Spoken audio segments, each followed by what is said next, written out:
There comes a moment in life when holding on becomes heavier than letting go, when peace whispers louder than the chaos we've grown used to, and when detachment begins to feel less like loss and more like liberation. So many people walk through life burdened by the weight of expectations, connections, and situations that once felt meaningful but now drain the soul of its fire. Detachment is not about becoming cold or distant. It's about reclaiming your energy from what no longer feeds your purpose. When you learn to release what was never meant to anchor you, you start radiating a strength that attracts the right people, the right seasons, and the right opportunities. Detachment refines you, reshapes your confidence, and teaches you the power of not chasing what is already losing grip. In that quiet confidence, something shifts. You stop pleading to be seen and instead embody a presence that cannot be ignored. Detachment shifts your energy from chasing to attracting. There is a constant pressure in life to prove, to hold on, to fight for a seat at tables that don't even value your presence. Many people stay in rooms where their spirit is shrinking just to avoid the feeling of being alone. But the truth is that attachment rooted in fear always costs more than solitude. There is a difference between connection and clinging. When your worth is tied to being chosen, you begin to perform instead of live. You begin to negotiate your identity in exchange for proximity. Detachment is not a rejection of people. It is a return to self. It is the moment you say, I refuse to beg for what flows naturally to those who are aligned with it. When you stop chasing, you conserve energy. That conserved energy becomes attraction. You start glowing differently because you are no longer running after validation. You are standing in identity.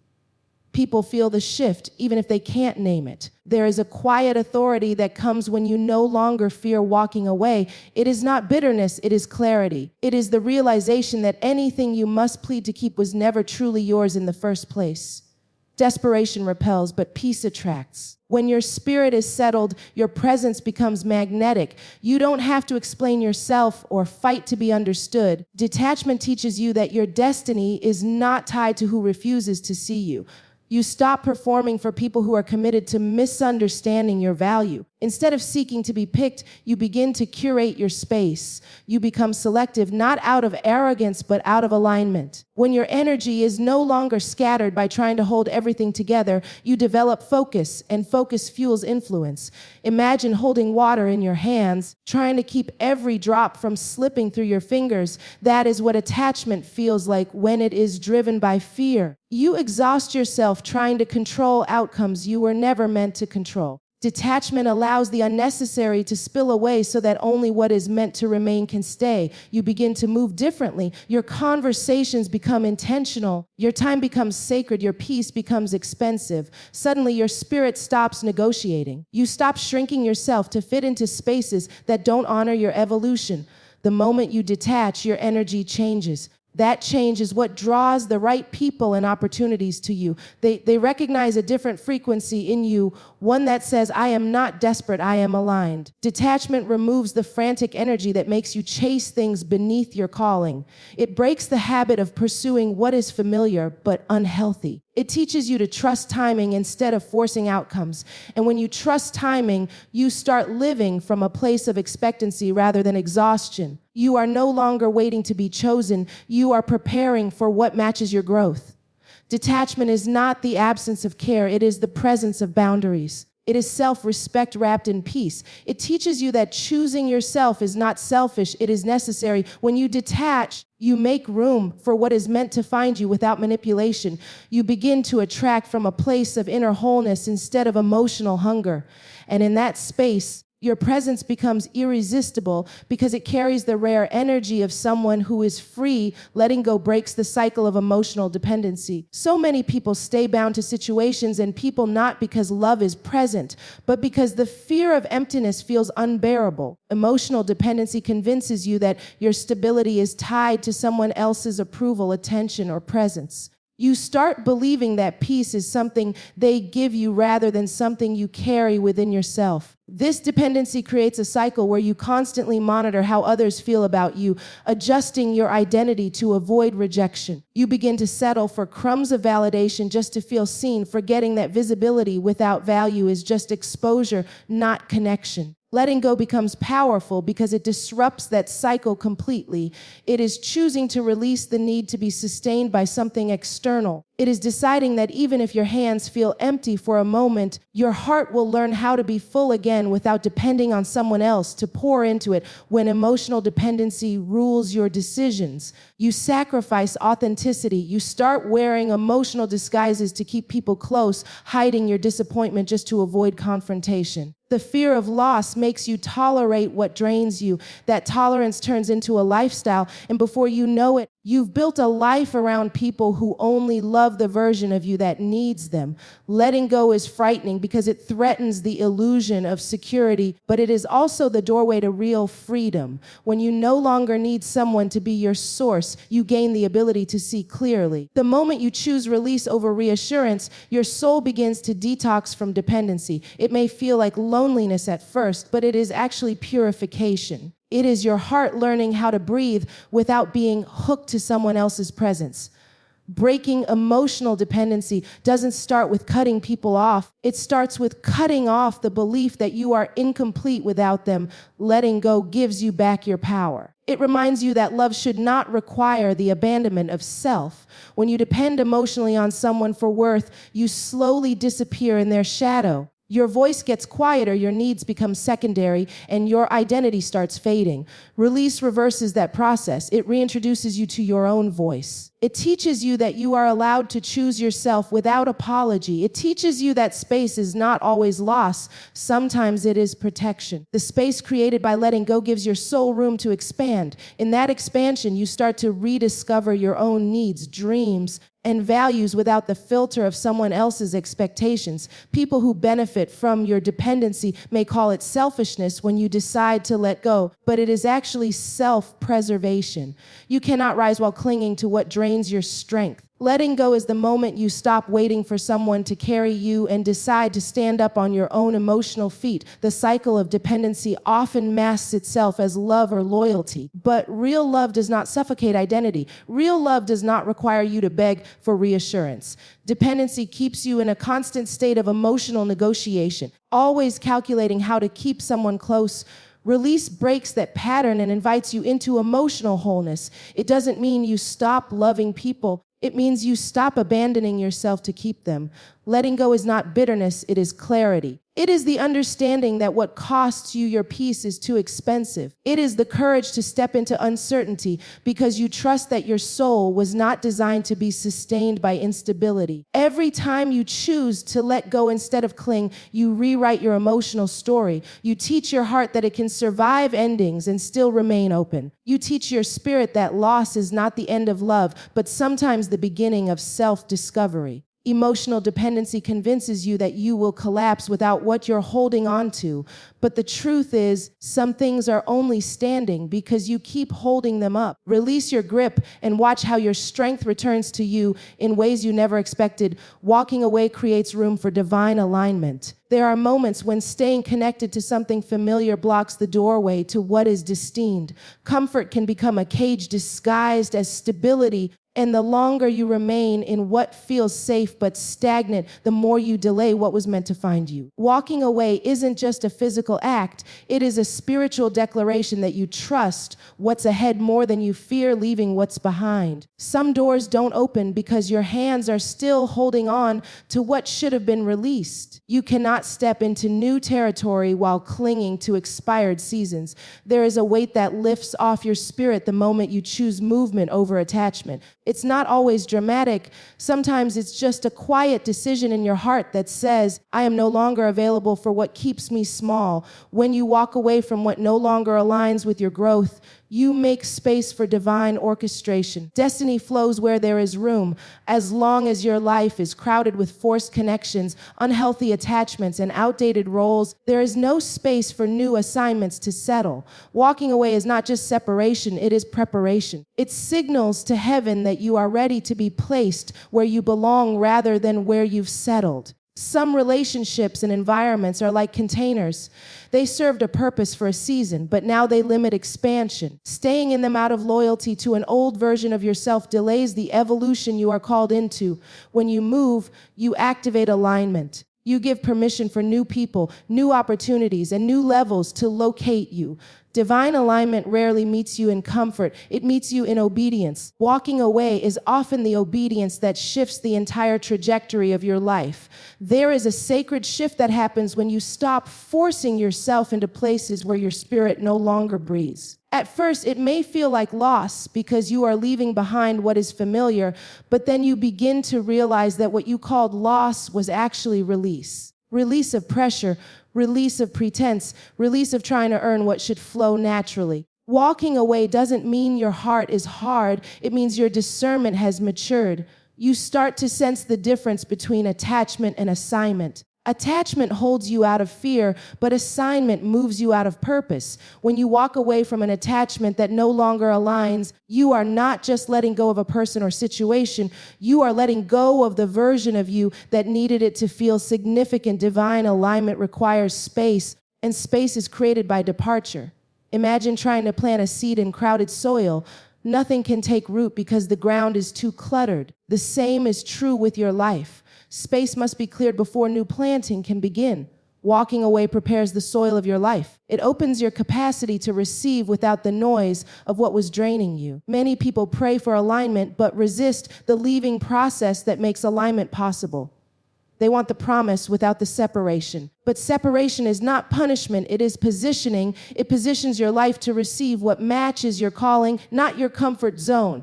When you walk away, you are telling your future that you are ready for it. You are telling your past that it can no longer negotiate your direction. Divine alignment is not just about what comes next. It's about who you become while you wait. Walking away builds spiritual posture. It teaches you patience, trust, and quiet confidence. It refines how you listen to your inner guidance instead of external validation. You begin to see that alignment isn't something you chase. It's something that arrives when you are in the right posture. Leaving the wrong place is part of getting into that posture. Every step you take away from misalignment is a step toward clarity. Your spirit begins to breathe again. Your vision sharpens. Your heart becomes expectant instead of anxious. You begin to carry yourself like someone who knows that what is meant for them will recognize them without striving. Walking away clears the atmosphere around your life.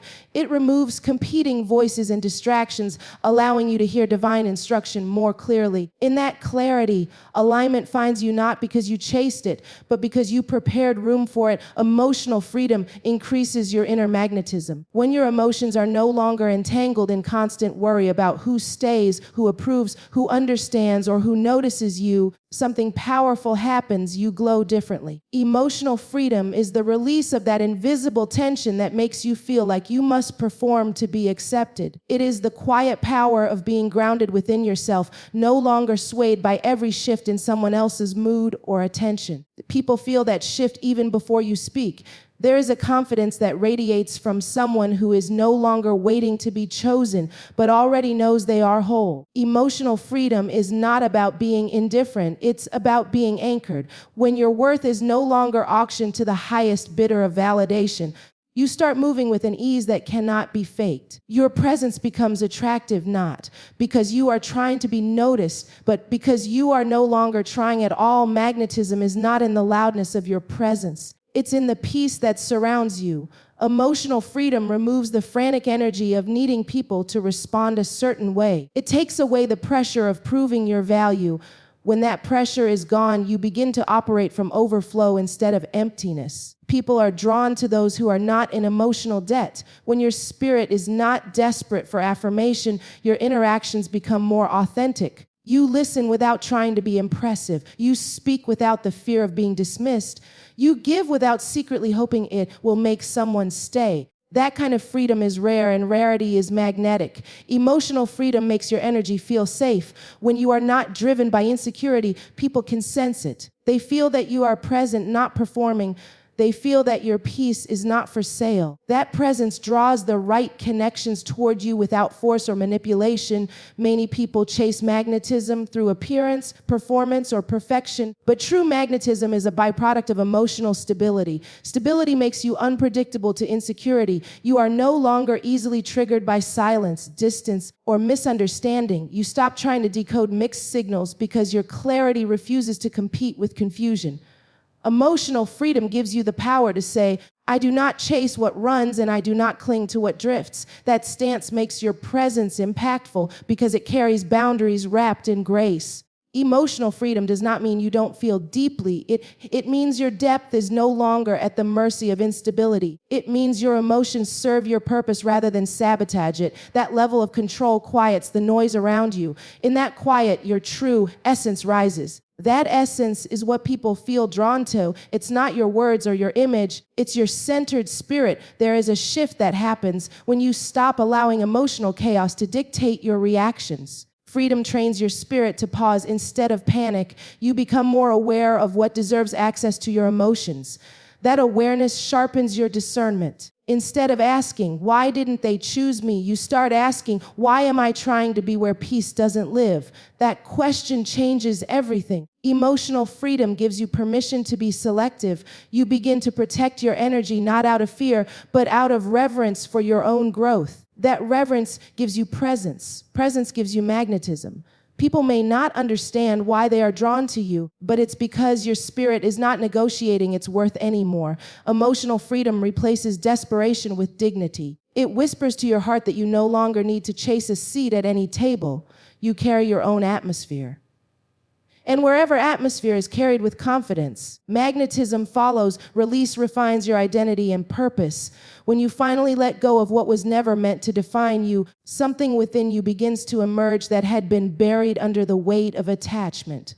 Many people don't realize how much of their identity is shaped around what they are holding on to: relationships, roles, titles, validation, routines, and familiar patterns that give a sense of belonging but silently suffocate purpose. Release strips away the layers you adopted just to feel accepted. In the beginning, release feels like something is being taken from you. But over time, you start to recognize that release is actually giving something back: clarity. When you are no longer clinging to what you thought you needed to survive, you get to see who you truly are without the influence of fear. That revelation refines identity. You discover that purpose is not found in holding everything together. It is found in letting go of what interrupts your becoming. There is a version of you that cannot be revealed until you release what keeps you small. Identity is not discovered in the presence of comfort. It is refined in the refining fire of release. When you choose to let go, you confront the parts of yourself that were created to adapt rather than to evolve. Adaptation teaches you how to fit in, but purpose teaches you how to stand out. Release forces you to face the difference between who you became for survival and who you are called to be for destiny. It is easy to confuse identity with attachment because what we hold onto often becomes a reference point for who we believe we are. But when you detach, those reference points fade and you are left face to face with your authentic self. In that moment of raw clarity, you realize that many of your fears were actually boundaries trying to protect a false identity. Release tears down those boundaries and invites you into alignment with your true purpose. Identity without release is often built on fear: fear of being alone, fear of not being enough, fear of being overlooked. But when release enters the picture, identity starts to be built on truth. Truth that your worth existed before any attachment. Truth that your assignment is not dependent on validation. Truth that purpose does not compete for attention. It simply becomes undeniable when you stop diluting it to keep others comfortable. Release sharpens your sense of direction. When you stop trying to maintain what no longer aligns, you gain the freedom to ask deeper questions. Who am I without this title? Who am I without their approval? Who am I when I stop performing? Those questions become the refining process through which identity is purified. Purpose does not reveal itself to a heart still negotiating its value. It reveals itself to a heart that has released the need to be defined by anything temporary. Release is not just an act of letting go, it is an act of stepping into. Every time you release something that does not fit your future, you step further into who you truly are. Identity becomes lighter because it is no longer carrying the weight of pretending. Purpose becomes clearer because it is no longer competing with distraction. There is a sharpness that comes to your decisions. You stop asking for permission to evolve. You stop apologizing for needing space to grow. That is the refining work of release. It burns away the unnecessary and leaves only what is authentic. In that authenticity, purpose finds room to breathe. You start making decisions from alignment rather than fear. You begin to say yes with conviction and no without guilt. And in that posture, you become rooted in identity. Release does not take from you, it reveals you. It reveals the version of you that knows how to walk with purpose instead of attachment, how to move with clarity instead of confusion, how to live defined by calling rather than by what you had to let go. Standing firm in detachment commands respect. When you reach the point where your peace is no longer negotiable, something shifts in the way people respond to you. Detachment teaches you a level of self-respect that is visible even in your silence. It is not loud, it does not demand attention, but it carries a presence that sets an unspoken standard. When you no longer chase, beg, or force connections to remain, you signal to the world that your value is not up for discussion. People may test your boundaries at first, but when they see that your detachment is not a temporary reaction, but a true shift in identity, they begin to adjust how they approach you. Respect is drawn to consistency. When you stand firm in detachment, your consistency communicates that you are not moved by temporary emotion. You are guided by clarity. Detachment is not coldness, it is emotional composure. It's the quiet confidence of someone who knows they are whole even when something walks away. That energy commands respect because it is rare. Many people are controlled by the fear of being misunderstood, excluded, or forgotten. But when detachment becomes a lifestyle, those fears lose power. You stop explaining your worth. You stop trying to prove your intentions. You allow people to think what they want while you remain anchored in truth. That kind of stability disrupts the expectations of those who are used to accessing you through your need. When you detach, you no longer allow your emotions to be held hostage. Your responses become intentional rather than reactive. You begin to choose silence over arguments, distance over chaos, alignment over attention. And in that choice, respect rises. People may not always agree with your boundaries, but they cannot ignore them, as standing firm in detachment also changes the way you see yourself. You begin to realize that you do not need anyone to co-sign your growth. Detachment gives you permission to move differently. You stop shrinking yourself to be accepted and start elevating your standards. And standards are powerful. They determine access. When you raise your standards, not in bitterness, but in clarity, you shift your entire atmosphere. You become someone who is not easily swayed by temporary affection or emotional manipulation. You recognize that peace is more valuable than presence. You no longer measure love by proximity, but by alignment. Those who are meant to walk with you will rise to meet the standard. Those who are not will naturally drift away. Detachment makes that process clean. No begging, no forcing, just alignment revealing truth. Respect grows in the space where desperation used to live. When you no longer chase what leaves, you create a clear message. I am not afraid to be without what is not aligned. That message draws people who value stability, honor boundaries, and understand growth. Detachment does not isolate you, it filters your environment. It protects your future by guarding your emotional access points. And when your access points are guarded, your life begins to reflect peace, clarity, and strength. Standing firm doesn't mean you stop loving people. It means you love yourself enough not to lose your identity, trying to keep what no longer matches your future. Respect comes when your actions match your worth. Detachment makes that possible by removing the fear that kept you compromising. In that freedom, you no longer seek respect, you embody it.